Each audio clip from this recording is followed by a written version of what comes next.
Hello, so today is day 18, and what I would like to talk about, this is my 30 days of prioritizing self-love. One of the things that I kind of really want to do for myself that I think is important is establishing your core identity. And what I mean by this is, like, I feel like I'm pretty comfortable with who I am. What's going on with this? I don't know. We'll just pretend that's not there. But anyway, what I mean is, so you see a lot of people that, different cultures, they're with really strong cultural heritage. And I am not knocking that. I'm actually extremely envious. I'm not envious of the problems and the obstacles and all the trouble these people that are in these types of demographics have gone through for generations and generations.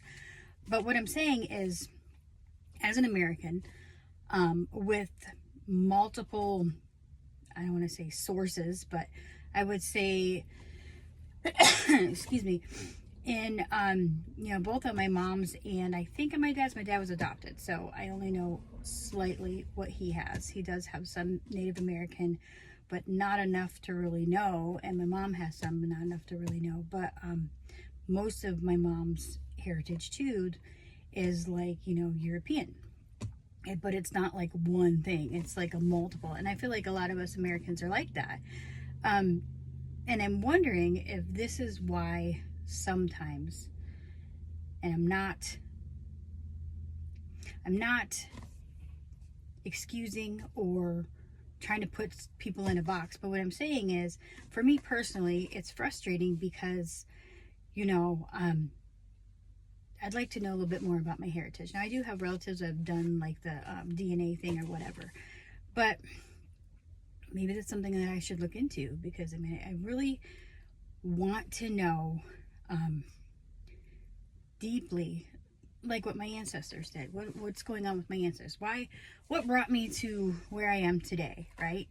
I feel like this is important to me, maybe especially since I'm on my spiritual path right now, strongly, because I feel like, I just want to connect with my ancestors, that part of my family.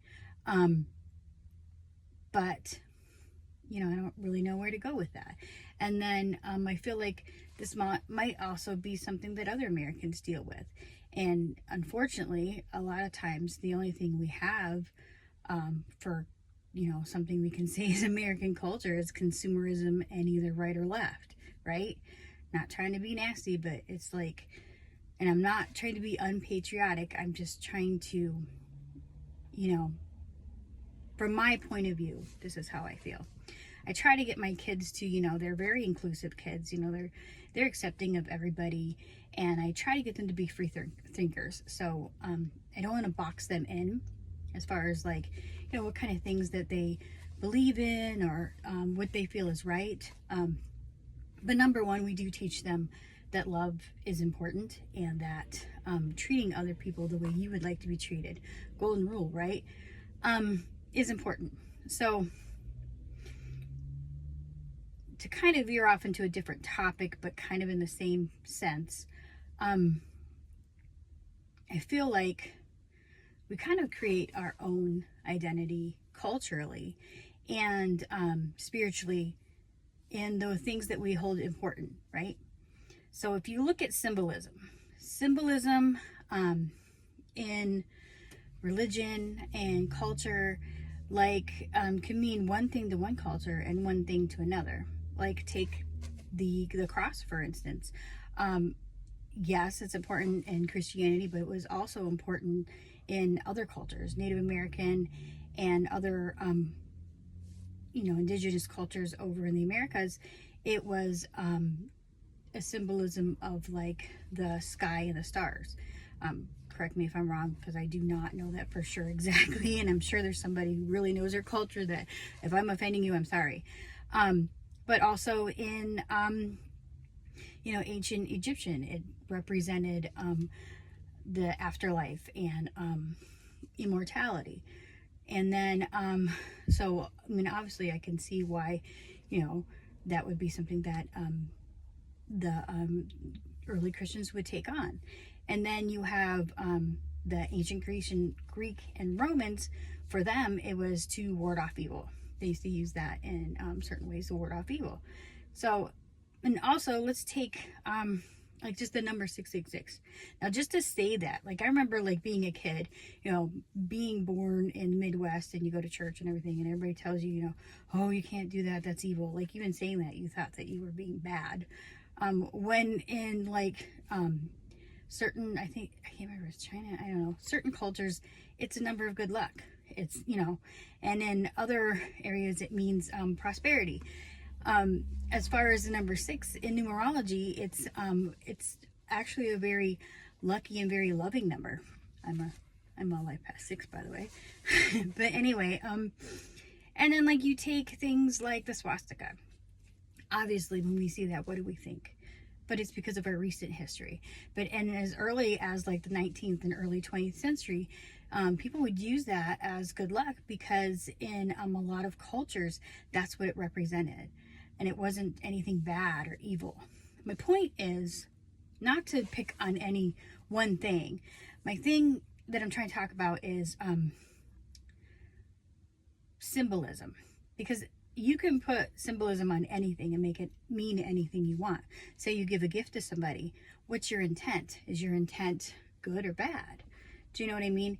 Everything that you put your energy in, whether it be a concept, a symbol, a belief, that's what makes it what it is, with the energy you're putting into it. So I feel like for my kids and our, trying to understand what do I pass on to them, about my culture.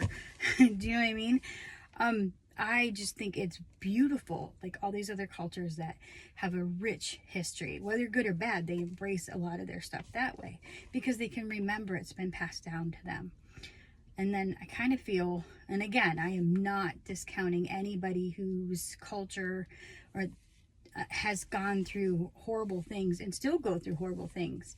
And just tough times, like we see it nowadays, and we shouldn't see it nowadays. Things that people shouldn't go through just because they're a different color or a different race or they come from a different country, different things like that. What I'm saying is, and it goes back to the whole spirituality is deeper, and religion is cultural. Not knocking religion. I always sound like I'm being that way, but I just feel like it's so divisive in a lot of ways, and so I'm trying to define that for myself. So that might be something that I look into in the future, trying to see like what cultural background I have. But there's so many different types apparently in my culture. I mean, I know of a few like tiny bits of Native American, and I know I got like Irish, Scottish, Swedish, French, whatever else, you know what I mean? So it's like, how do I grasp that? How do I pass that on to my kids? And again, I'm not being anti-American, but recent, what we know of, and I say what we know of because that's what we know of, is just, this side or that side, taking from somebody, or, consumerism, because why else are we here? Because America's lands had lots of resources, so that's why people came here. Anyway, this is getting deeper than I wanted to get, but my point is, I'm on a goal to kind of foster a deep understanding of what core beliefs I want my kids to understand, because I kind of instill that in them, that like their intent, and this can kind of be like something that you can kind of incorporate in your life too, because anything that, it doesn't matter what it is, you pick up a stone, if you put the intent in something, like say you give that to somebody and you say, well, I want you to think of me, so you give them something, then that's gonna that's what's gonna happen, right? That's why people do things like that. No, I'm not triggered by anything, but anyways, but that's what it is. It's like swear words, you know what I mean? Like my kids, it's like, well, they'll ask me, well, why can't I say it? I'm like, Well, really, it's just a word. Honestly, it's just a word, but people have associated it with certain things that are not nice, and it doesn't sound good. So that's what I tell them. I don't tell them, well, you can't say that because it's bad or whatever, well, what's going to happen to me? That's basically what they ask me. Well, what's going to happen to me? What happens if I say it? It's your intent. And I tell them that with anything. I said, you can say anything to somebody. If your intent is bad, then that's a bad word, right? So I really think that's kind of something I want to dive into. What's my intent? What's my intent? What's my purpose? And what do I intend to instill in my kids? And how does that relate to, my genealogy, my reason for being here? But in the end, as long as it all comes from love, that's the biggest thing I really want to instill in them. And that nobody owns God, spirit, whatever you call the higher consciousness. Nobody owns that. It doesn't belong to anybody. And we all are brothers and sisters on this earth, right? So no one person can say that this part of the earth or this or whatever is yours. So it's like when people do those ghost stories or whatever, and they say oh, this house seen a lot of death. You know how old this world is? I'm sure there's a lot of death every step that you went in. Somebody died or something died or some tragedy happened somewhere. But I get it. Anyways, I'm ADDing again. But my point is symbolism. I feel like a lot of times the reason why people with rich cultures feel so strongly is the intent that their families and that their culture has put into that.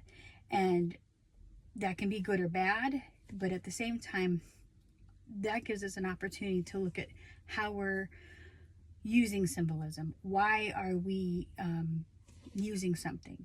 Because something might mean something to you and it might not mean something to somebody else. So using something that you strongly believe in to control how somebody else behaves or acts or lives or does whatever is not really valid, right? So understanding a core symbolism of who I am is my next goal. I hope that made sense to somebody. Please feel free to comment, subscribe, share, like, and yay to my 23 subscribers. I appreciate you.